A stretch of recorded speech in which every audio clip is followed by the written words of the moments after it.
दिया गया कि take about 2 gram lead nitrate powder in a boiling tube. आपको एक ट्यूब में 2 ग्राम लेड नाइट्रेट का पाउडर लेना है। Hold the boiling tube with a pair of tongs, उसको आपको होल्ड करना है अच्छे से और उसके बाद उसको क्या करना है, हीट करना है। और इसमें क्वेश्चन क्या पूछा गया कि आप क्या ऑब्जर्व करते हो? ये चीज़ आपको कंडीशन दिया गया है कि आपको ये प्रोसीजर फॉलो करना है और आप क्या ऑब्जर्व करते हो वो बताओ, ठीक है? जैसा कि आप फिगर में देख सकते हैं, ये फिगर है इसका। तो चलिए अब इसको समझते हैं।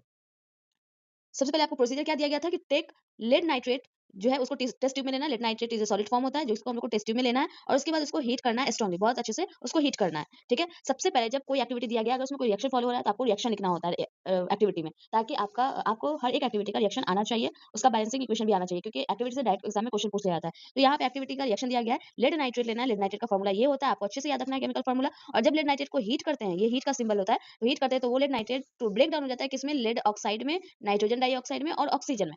तो सबसे पहले आपने ये एक्टिविटी पढ़ा। एक्टिविटी पढ़ने के बाद आपको रिएक्शन लिखना है खुद से और उसके बाद समझना है कि ये रिएक्शन में आपने क्या देखा। तो आप रिएक्शन में क्या देख रहे हैं, क्लियरली देख रहे हैं कि एक सिंगल कंपाउंड है जो कि हीट करने के बाद ब्रेक डाउन हो रहा है डिफरेंट कंपाउंड में, डिफरेंट प्रोडक्ट्स में, दो या दो से ज्यादा प्रोडक्ट में। सबसे पहले तो हमें समझना है कि इस रिएक्शन का टाइप क्या है। सबसे पहले रिएक्शन का टाइप आपको समझना है। तो आप लोगों ने टाइप्स ऑफ रिएक्शन जरूर पढ़ा होगा। तो आपने पढ़ा है कि जो सिंगल कंपाउंड होता है वो ब्रेक डाउन हो जाता है डिफरेंट कंपाउंड में, दो या दो से ज्यादा मॉलिक्यूल्स में, तो उसको क्या बोलते हैं, डिकम्पोजिशन रिएक्शन। जब एक सिंगल कंपाउंड डिकम्पोज होकर के दो या दो से ज्यादा प्रोडक्ट में आता है, उसको क्या बोलते हैं, डिकम्पोजिशन रिएक्शन।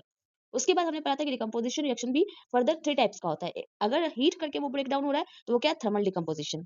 तो इसका मतलब ये जो रिएक्शन है, ये जो एक्टिविटी में रिएक्शन का टाइप अगर पूछा जाए, तो क्या हो जाएगा, थर्मल डिकम्पोजिशन रिएक्शन। 2 और टाइप होता है, एक होता है फोटो डिकम्पोजिशन, जब सनलाइट की हीट प्रेजेंस में होता है, और एक होता है इलेक्ट्रोलाइटिक डिकम्पोजिशन, जब इलेक्ट्रिसिटी के प्रेजेंस में होता है। तो एक्टिविटी पढ़ने के बाद आपको ये रिएक्शन लिखना है।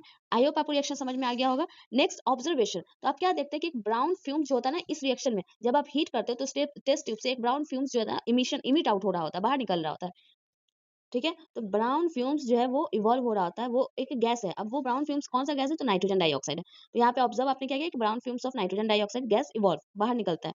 उसके बाद यहाँ पे लेड ऑक्साइड जो है वो येलो कलर का रेसिड्यू बच जाता है, रेसिड्यू मतलब लेड ऑक्साइड का बच जाता है। उसके बाद इसमें नाइट्रोजन डाइऑक्साइड के बाद एक और गैस रिलीज होता है जिसका नाम होता है ऑक्सीजन, ठीक है। तो ओवरऑल हमने इस एक्टिविटी में क्या समझा कि लेड नाइट्रेट है वो डिकम्पोज हो जाता है लेड ऑक्साइड में, नाइट्रोजन में और नाइट्रोजन डाइऑक्साइड में और ऑक्सीजन में, 3 चीज में, ठीक है।